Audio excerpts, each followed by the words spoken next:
Hello friends, welcome back to my YouTube channel. आज हम लोग इस वीडियो में सिगमंड फ्रायड की थ्योरी के बारे में पढ़ेंगे। सिगमंड फ्रायड ने जो है मनोविश्लेषणात्मक सिद्धांत साइको एनालिटिकल थ्योरी जो है दिया था। फ्रायड ने व्यक्तित्व यानी पर्सनालिटी को 3 भागों में बांटा था। पहला होता है ईद। ईद का मतलब होता है इदम, जिसको बोलते हैं हिंदी में। इसमें जो है व्यक्ति अपनी डिज़ायर को पूरा करने के लिए चाहे काम सही हो चाहे गलत हो करता है। उसको इससे फ़र्क नहीं पड़ता इससे क्या होगा, इसका परिणाम क्या हो सकता है, इससे उसको कोई भी मतलब नहीं होता।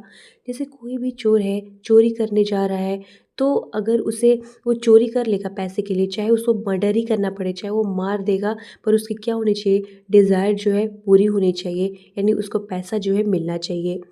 दूसरा होता है ईगो। ईगो जो है इदम से बस थोड़ा-सा अच्छा होता है। इसमें क्या होता है, इंसान जो है अपने अहम के लिए कोई काम करता है। जैसे कि कोई इंसान को एग्ज़ाम पास करना है तो क्या सोचेगा, भले ही पेपर लीक हो जाए पर मुझे एग्ज़ाम तो पास करना ही है। इदम सबसे ख़राब होता है, सबसे बुरी चीज़ होती है, इसको ध्यान में रखना है आपको। एक होता है परा अहम, जिसको कहते हैं सुपर ईगो। सुपर ईगो में जो होता है, इंसान को सही और गलत के बारे में नॉलेज होता है। वो समझता है कि मोरली नैतिक रूप से क्या सही है क्या गलत है, और उसके हिसाब से वह जो है डिसीज़न लेता है।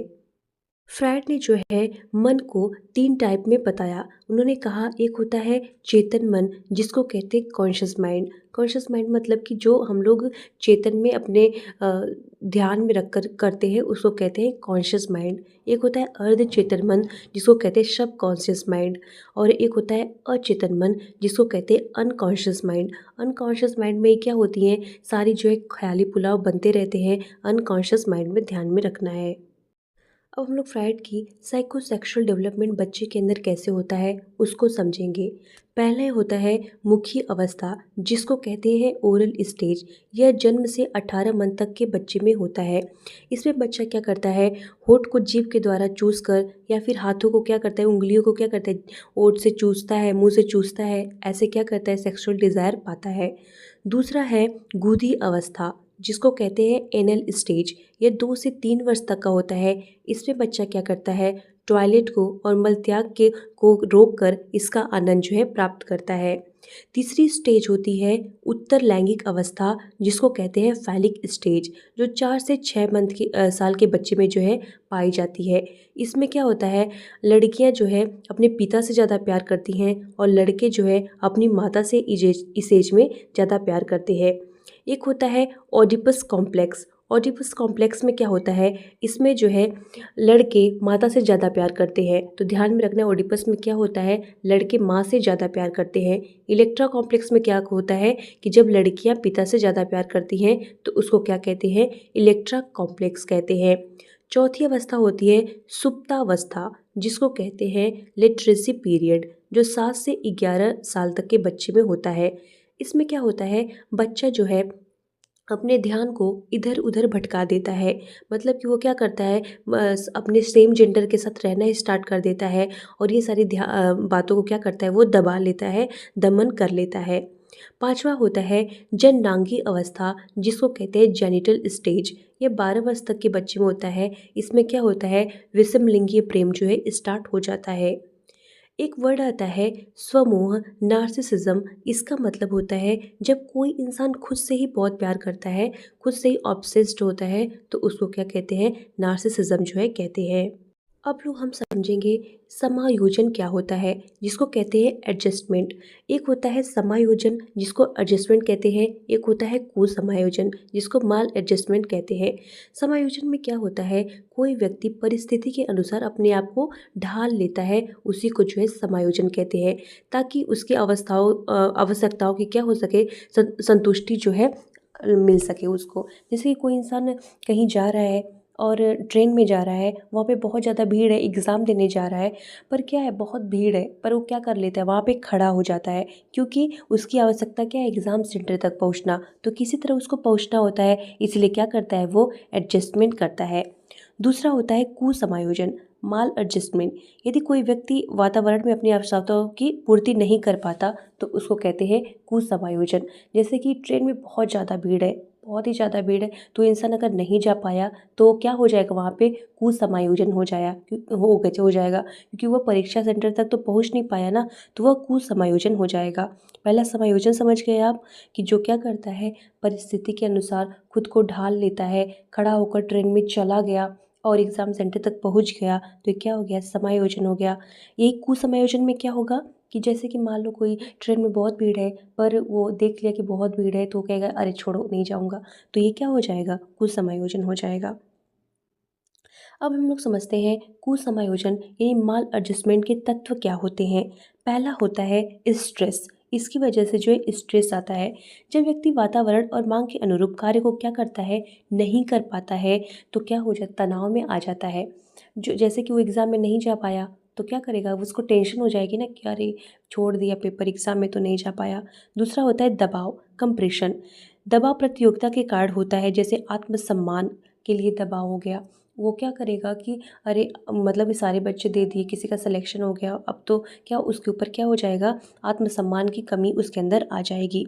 एक होता है कुंठा, फ्रस्ट्रेशन। वो एग्ज़ाम में नहीं जा पाया, तो इसकी वजह से क्या होगा, उसके अंदर फ्रस्ट्रेशन होगा, चिड़चिड़ापन होगा, गुस्सा करेगा।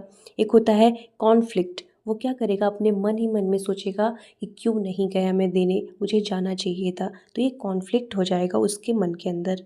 ध्यान में रखना है, तनाव क्या होगा, तनाव पहले तनाव होगा, स्ट्रेस होगा उसको, फिर क्या होगा, दबाव होगा, कंप्रेशन होगा, कुंठा होगी, फ्रस्ट्रेशन होगा, फिर द्वंद्व पैदा होगा। ये सब क्या है, कुसमायोजन के तत्व हैं। अब हम लोग जो है, फ्रायड ने बताया सुरक्षा युक्तियाँ, डिफेंस मैकेनिज्म जब क्या होता है उसके बारे में जो है समझेंगे। इसमें इंसान क्या करता है, चिंता और कमियों से मुक्ति पाने के लिए किसी कवच का यानी डिफेंस मैकेनिज्म का यूज करता है, ताकि वो क्या करे, अपनी ये जो टेंशन है उससे क्या उसको छुटकारा मिल जाए। पहला होता है तर्क संगति। इसमें क्या करता है, व्यक्ति जो है अपनी बात को सही साबित करने के लिए झूठी चीज़ों का क्या करता है, सहारा लेता है। किसी झूठे पे क्या करता है, ब्लेम दे देता है, उसको जो है रेशनलाइजेशन कहते हैं। जैसे कोई इंसान क्या हुआ, ट्रेन में नहीं गया, तो वो कहेगा कि अरे बहुत ज़्यादा भीड़ थी, मुझे जगह ही नहीं मिली, खड़ी होने के लिए भी जगह नहीं थी, जबकि बाकी बच्चे खड़े होके जा रहे थे, पर वो क्या कहेगा कि मैं खड़े होने के लिए भी जगह नहीं थी, इसलिए मैं एग्ज़ाम देने जो है नहीं गया। तो ये तर्क संगति हो जाएगी, रेशनलाइजेशन हो जाएगा। दमन में क्या होता है, इसमें व्यक्ति की जो कष्टदायक यादें होती हैं, भावनाएं या विचार होते हैं, कहाँ चले जाते हैं, अचेतन मन में यानी सबकॉन्शियस माइंड में जो है चले जाते हैं। जैसे कि वो इंसान एग्ज़ाम देने नहीं गया, तो इसकी सारी बातें क्या हो जाएंगी, वो जो है उसके अनकॉन्शियस माइंड में जो है चली जाएंगी। एक होता है शमन, जिसको क्या कहते हैं, सप्रेशन कहते हैं। सप्रेशन में क्या होता है, जब इंसान की कोई इच्छा पूरी नहीं हो पाती, तो क्या करता है, उस इच्छा को जो है फोर्सफुली बलपूर्वक क्या करता है, दबा लेता है या फिर भुला देता है। जैसे कि वो एग्ज़ाम देने नहीं गया, फिर वो क्या करेगा, वो सोचेगा कि अरे जाने दो यार, मैं तो अब ऐसा सोचूंगा ना कि वैकेंसी ही नहीं आई थी, इसलिए मैं नहीं गया एग्ज़ाम देने। मैं तो अपने आप को ऐसे ही करूँगा कि मैं ट्रेन में गया ही नहीं, मतलब कि मैं सोचूंगा एग्ज़ाम की वैकेंसी आई ही नहीं, फॉर्म ही नहीं आया, इसलिए मैं एग्ज़ाम देने नहीं गया। दूसरा होता है क्षतिपूर्ति, जिसको कहते हैं कंपनसेशन। इसमें व्यक्ति जो होता है, एक क्षेत्र की कमी या असफलताओं को दूसरे क्षेत्र में जो है पूरा करता है। जैसे कि वो सोचेगा चलो इस वाली वैकेंसी में एग्ज़ाम देने नहीं गया, तो क्या हुआ, मैं अगली वाले में जाके जो है एग्ज़ाम दे आऊँगा। तो वो क्या कर रहा है, कंप्रेंशन कर रहा है, तो उसको ध्यान में रखना है। पाँचवा होता है आत्मीकरण या तदात्मीकरण, जिसको कहते हैं आइडेंटिफिकेशन। इसमें व्यक्ति जो है किसी दूसरे व्यक्ति के व्यक्तित्व को से प्रभावित होकर खुद को उसके व्यक्तित्व में ढालने का प्रयास करता है। जैसे कि एग्ज़ाम वाले पे ही चलते हैं, तो क्या करेगा, जो बच्चों को देखेगा कि अरे ये वाले बच्चे तो क्या कहते हैं पास हो गए, अब मैं भी क्या करूँगा, ऐसे मेहनत करूँगा ताकि मैं भी अपने एग्ज़ाम में जो है पास हो जाऊँगा। तो क्या कर रहा है, आत्मीकरण कर रहा है, यानी आइडेंटिफिकेशन कर रहा है। एक होता है प्रतिस्थापना, जिसको बोलते हैं डिस्प्लेसमेंट। जब व्यक्ति अपने संवेग और विचार और इच्छाओं को व्यक्त करने में असमर्थ हो जाता है, तो वह किसी अन्य पर अपनी भावनाओं को अभिव्यक्त जो है कर देता है। जैसे कि क्या करता है, अगर वो एग्ज़ाम में क्या हुआ कि देखिए जैसे जा नहीं पाया, मैंने बताया ना कि ट्रेन में वो जा नहीं पाया, तो क्या करेगा, आके जो है अपने रूम पार्टनर पे गुस्सा उतारेगा, कहेगा कि अरे तुम्हारी वजह से तुमने खाना टाइम पे नहीं दिया, या फिर तुम मुझे उठाए नहीं, मुझे तुमने उठाया नहीं, इसलिए मैं क्या हुआ, लेट हो गया, या फिर मैं ट्रेन में नहीं बैठ पाया, जिसकी वजह से भीड़ हो गई, सब लोग पहले ही जाके बैठ गए, सीट कवर हो गई और मुझे दिक्कत हुई, इसलिए मैं नहीं जा पाया। तो ये करेगा, वो डिस्प्लेसमेंट करेगा, दूसरे के ऊपर थोपेगा। एक होता है प्रतिगमन, जिसको कहते हैं रिग्रेशन। रिग्रेशन में क्या होता है, जब किसी व्यक्ति को कोई तनाव होता है और वह बचने के लिए पास्ट में चला जाता है। जैसे कि क्या करेगा, उसको स्ट्रेस हुआ तो क्या करेगा, पीछे की चीज़ों को याद करेगा, पीछे की चीज़ों को याद करेगा। और क्या करेगा, जैसे कि गुस्सा आने पर कह रहा है ना, तोड़ने लगना, चिल्लाने लगना, तोड़-फोड़ मचा देना, तो वो करने लगेगा, प्रतिगमन करने लगेगा, रिग्रेशन करने लगेगा।